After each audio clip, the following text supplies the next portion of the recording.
Voilà, salut à vous tous, merci de nous retrouver dans notre vidéo. Nous sommes très heureux de partager ce moment exceptionnel.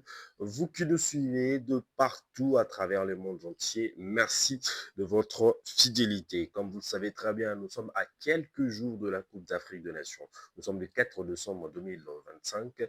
Il nous reste également plus que quelques jours pour que nous démarrons cette Coupe d'Afrique de Nations. 19 jours, je ne sais pas si je ne me trompe pas, pardon, 17 ou 16, 17, je crois, le jour qui nous sépare également de cette prestigieuse compétition africaine.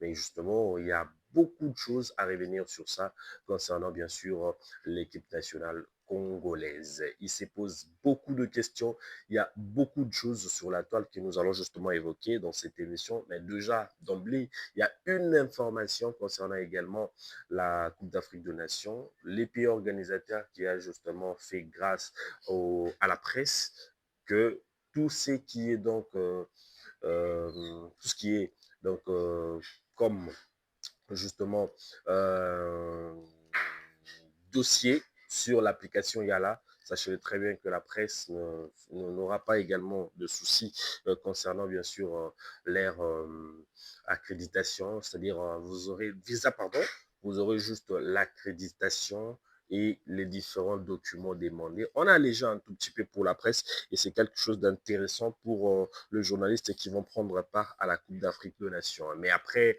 le Maroc a su également ouvert le champ pour tous les sportifs, tous les participants. C'est donc qui viendront bien sûr pour cette édition, la 35e, si je ne me trompe pas, 35e édition de la Coupe d'Afrique des Nations. La formation marocaine a dévoilé les hôtels où seront logés quelques nations sur leur participation. Il y a également l'Afrique du Sud qui sera à Four Season Marrakech et l'Angola sera à Fermont à Marrakech. Et puis beaucoup d'entre eux seront justement dans plusieurs hôtels parce que je ne saurais pas citer les tout. À Casablanca, je prends juste des nations exceptionnelles, des nations clés. Il y a également la Zambie qui sera à l'hôtel Casablanca et le Zimbabwe sera à l'hôtel Selma Casablanca et le Soudan sera à Marriott Casablanca et la Guinée équatoriale à Radisson Blue Casablanca. Je prends également là où sera justement logé la RDC du côté bien sûr de Rabat. Il sera accompagné de la Tunisie, l'Ouganda, la Tanzanie, le Botswana, le Bénin et puis l'Algérie. La RDC sera logé à Ritz Carlton Rabat, un hôtel aussi important.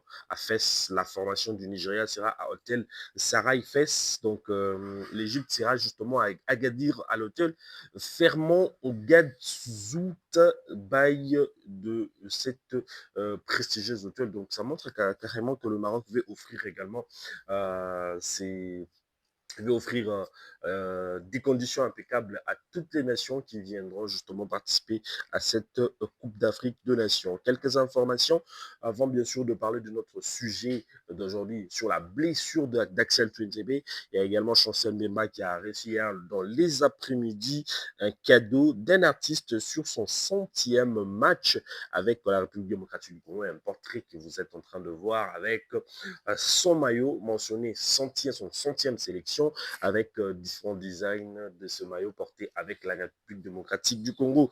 Donc, c'est très important de voir cela. Chancel Memba est toujours honoré.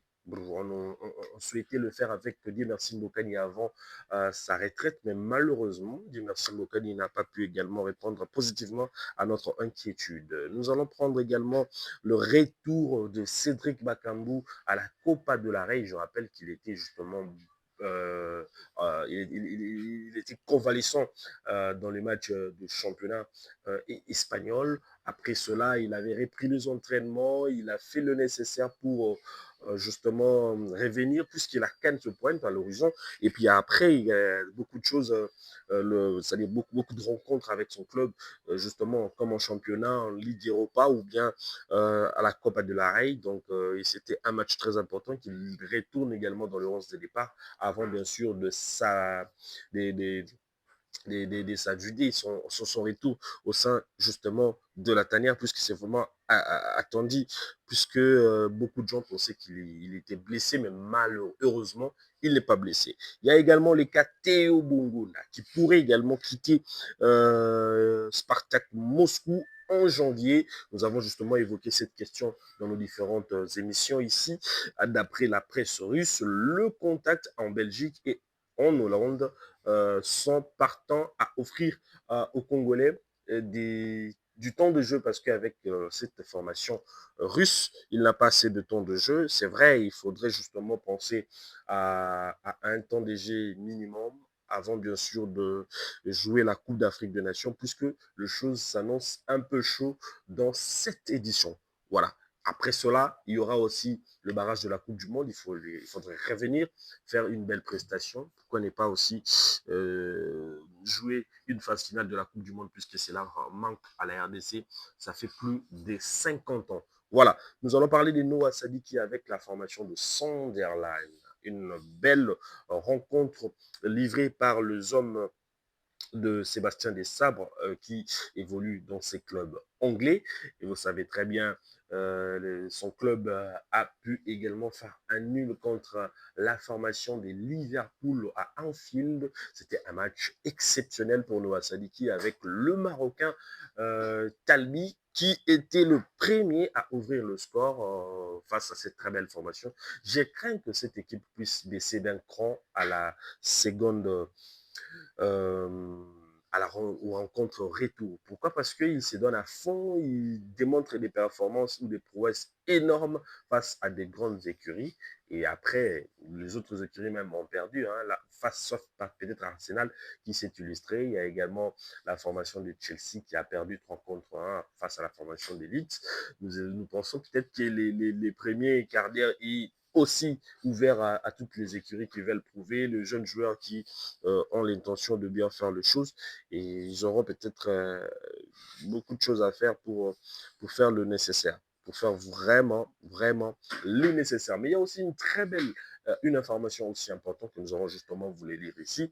Il y a la CAN qui débarque sur eFootball, le Léopard sont officiellement jouables. Excusez-moi. Konami marque un tournant dans l'histoire du football virtuel. On intégra toute la première fois la CAN dans son jeu eFootball XPS.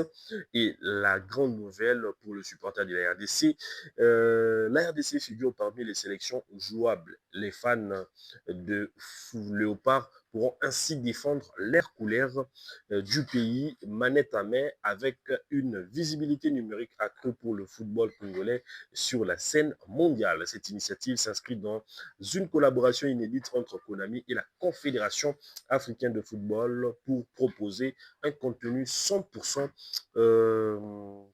dédiés à la compétition continentale. Seules les nations qualifiées seront intégrées, ce qui exclurait automatiquement des habitués comme le Ghana, le Congo ou encore le Cap-Vert, absent dès l'édition 2025, en mettant en avant le football africain sur un jeu mondial accessible. eFootball franchit un cap symbolique désormais. Tous les regards sont tournés vers cette expérience immense, une vitrine supplémentaire qui pourrait bien sûr contribuer à propulser le football africain au sommet de la sphère gaming internationale. Donc désormais, je dis ça même en lingala, ceux qui ont été play nayo, RDC à cause de la tête parmi les nations africaines. C'est pas forcément des Aranakala que non, tu dois avoir, ton club doit se qualifier à la Coupe du Monde pour le voir à Konami, ou bien à FIFA, ou bien à PS. Ce n'est plus le cas. Désormais, tous nous serons justement là pour nous serons tous là pour la Coupe d'Afrique des Nations. Alors, peut-être pour chuter, j'aimerais justement vous parler de cette blessure ou dur pour la République démocratique du Congo. Mais avant de continuer, je vous invite également à vous abonner, de partager nos vidéos et surtout, n'oubliez pas de bien vouloir faire allégeance à tous ceux dont qui peuvent bénéficier des informations à la source, des informations bien filtrées et traitées par nos journalistes, par nous qui vous sommes également en face de vous, avant bien sûr d'aller être manipulé par certains journalistes qui manipulent, qui donnent des fausses informations et qui ne savent pas analyser ce que nous savons également faire. Alors,